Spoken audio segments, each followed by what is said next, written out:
ওগুলো মার্কিং হবে, পয়েন্ট আছে, কোঅর্ডিনেটটা দাবাচ্ছি, রেফারেন্স লাইনে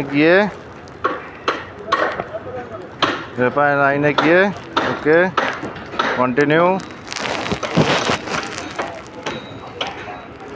তারপর নিউ কোঅর্ডিনেট ডালতে হবে। নিউতে গিয়ে ডালার পর কোঅর্ডিনেটটা দাবাতে হবে 1146.929, স্ট্রিং হলো 1125.000 হয়ে গেল। এটা ফার্স্ট কোঅর্ডিনেট হয়ে গেল পুট, তারপর কন্টিনিউ। এবার সেকেন্ড কোঅর্ডিনেট আবার পুট করতে হবে, তার জন্য নিচের দিকে একবার দুবার নিউ আসছে,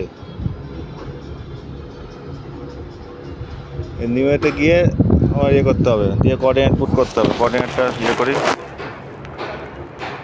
1148.117, ওকে 1125.166, এটা হলো, দিয়ে ওকে, তারপর কন্টিনিউ। লেন দেখাচ্ছে 1200, মেজার পয়েন্টে গেলে রেফারেন্স লাইনটা হতে হবে করে সেট আউটে যেতে হবে, সেট আউটে গিয়ে এখানেতে লাইন আর অফসেট ডালতে হবে। হ্যাঁ ধরো মানসিং, যাও প্লিজ। হ্যাঁ